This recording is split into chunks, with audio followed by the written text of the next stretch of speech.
जरा सोचिए, एक 400 साल पुराना कोल्ड केस, एक ऐसा गहरा रहस्य जिसे इतिहास के बड़े बड़े जासूस, बड़े बड़े एक्सपर्ट्स आज तक नहीं सुलझा पाए। एक पूरी की पूरी बस्ती जो बस धुंध में कहीं खो गई। आज के इस विश्लेषण में एक ऐसे खौफनाक सच से पर्दा उठने वाला है जो किसी के भी रोंगटे खड़े कर सकता है। एक पूरा का पूरा गांव, 400 लोग, और फिर अचानक सब गायब। एक ही रात में कोई लाश नहीं, संघर्ष का, लड़ाई का कोई नामो निशान तक नहीं, बस हवा में एक खौफनाक सन्नाटा। इतनी बड़ी आबादी का रातों रात हवा में से गायब हो जाना तार्किक रूप से बिल्कुल असंभव है। पीछे छूटता है तो सिर्फ और सिर्फ एक सुराग, एक बेहद अजीब और रहस्यमयी शब्द, क्रोएटुअन। ये कोई आम शब्द नहीं था, ये वो इकलौती निशानी थी जो उन 400 लोगों के वजूद की आखिरी गवाही दे रही थी। इस शब्द का असल मतलब क्या था और सबसे बड़ी बात, ये वहां क्यों छोड़ा गया था? खैर, ये एक ऐसा सवाल है जो अभी के लिए एक राज ही रहेगा। भाग एक नई दुनिया। इस डरावने सन्नाटे से थोड़ा पीछे चलते हैं, जब रोanoke आइलैंड में एक नई और खुशहाल शुरुआत की उम्मीद थी। चलिए इसे थोड़ा गहराई से समझते हैं। बात 1587 की है। इंग्लैंड से कुछ लोग एक नए और बेहतर जीवन की उम्मीद में अमेरिका के रोanoke आइलैंड पहुंचे। सब कुछ ठीक लग रहा था, लेकिन ये शांति ज्यादा दिन नहीं टिक सकी। खाने की भारी कमी होने लगी और स्थानीय जनजातियों के साथ तनाव बढ़ने लगा। ऐसे में बस्ती के लीडर जॉन वाइट को मदद के लिए वापस इंग्लैंड लौटना पड़ा। लेकिन इंग्लैंड और स्पेन के बीच अचानक एक भयानक युद्ध छिड़ गया, जिसने सारी समुद्री यात्राएं रोक दी। इसी वजह से जॉन वाइट को अपनी उसी बस्ती में, उसी रोanoke आइलैंड पर लौटने में पूरे 3 साल लग गए। 3 लंबे साल। भाग 2, खौफनाक वापसी। और यहीं से कहानी सबसे डरावना मोड़ लेती है। और ये बिल्कुल साफ तौर पर दिखाता है कि उम्मीद और हकीकत में कितना बड़ा फासला हो सकता है। जब 1590 में जॉन वाइट वापस पहुंचा तो उसे खुशहाल परिवार और एक आबाद गांव की उम्मीद थी, लेकिन सामने जो हकीकत थी वो रूह कंपा देने वाली थी। वहां कुछ नहीं था, बिल्कुल खाली।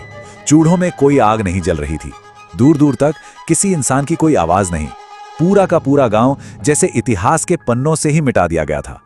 इस भयानक सन्नाटे के बीच जॉन वाइट को सिर्फ एक अजीब सी चीज मिली, एक सुराग। एक पेड़ के तने पर गहराई से उकेरा गया एक शब्द, क्रोवाटोआन, और एक दूसरे पेड़ पर सिर्फ 3 अक्षर, क्रो। कोई चिट्ठी नहीं छोड़ी गई थी, कोई संदेश नहीं था। उस हंसती खेलती बस्ती की जगह अब सिर्फ पेड़ों पर खुदे हुए ये रहस्यमयी अक्षर बचे थे। सच कहूं तो बिना किसी और सबूत के ये सब बेहद बेचैन करने वाला है। अब सबसे बड़ा सवाल ये उठता है कि आखिर इस क्रोआटोआन का मतलब क्या था? ऐतिहासिक रिकॉर्ड्स हमें बताते हैं कि क्रोआटोआन रोanoke के पास ही मौजूद एक दूसरे द्वीप का नाम था। और मजे की बात यह है कि वहां रहने वाली एक स्थानीय जनजाति को भी इसी नाम से जाना जाता था। तो क्या इसका सीधा सा मतलब यह था कि वे सारे 400 लोग उस पास वाले द्वीप पर चले गए थे? अगर वे सच में वहां गए थे तो फिर वे कभी मिले क्यों नहीं? सबसे हैरान करने वाली बात तो यह है, इतनी बड़ी आबादी के वहां से जाने का कोई भी भौतिक सबूत नहीं मिला। कोई कंकाल नहीं, कोई नामो निशान नहीं।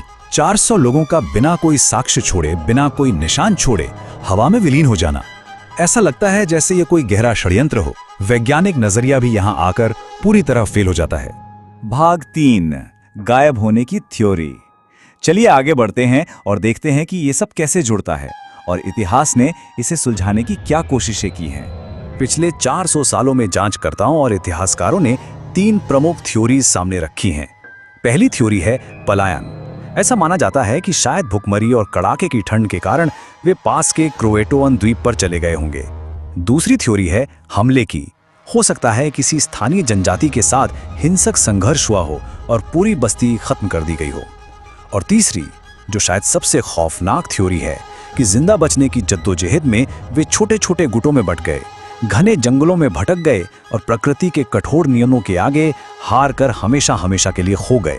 इसी वजह से आज भी रोanoke आइलैंड को इतिहास में द लॉस्ट कॉलोनी यानी खोई हुई बस्ती के नाम से ही जाना जाता है। सबसे चौंकाने वाली बात तो यह है कि आज की आधुनिक तकनीक और अत्याधुनिक रिसर्च टूल्स होने के बावजूद शोधकर्ताओं को उस इलाके से कोई भी स्पष्ट सुराग या सबूत नहीं मिला है। बिल्कुल जीरो एविडेंस। ऐसा लगता है जैसे इतिहास ने खुद एक चादर ओढ़ाकर उस पूरी कॉलोनी को दुनिया की नजरों से हमेशा के लिए छुपा दिया हो। 400 लोग, एक द्वीप और सिर्फ एक रहस्यमयी शब्द, क्रोटॉन।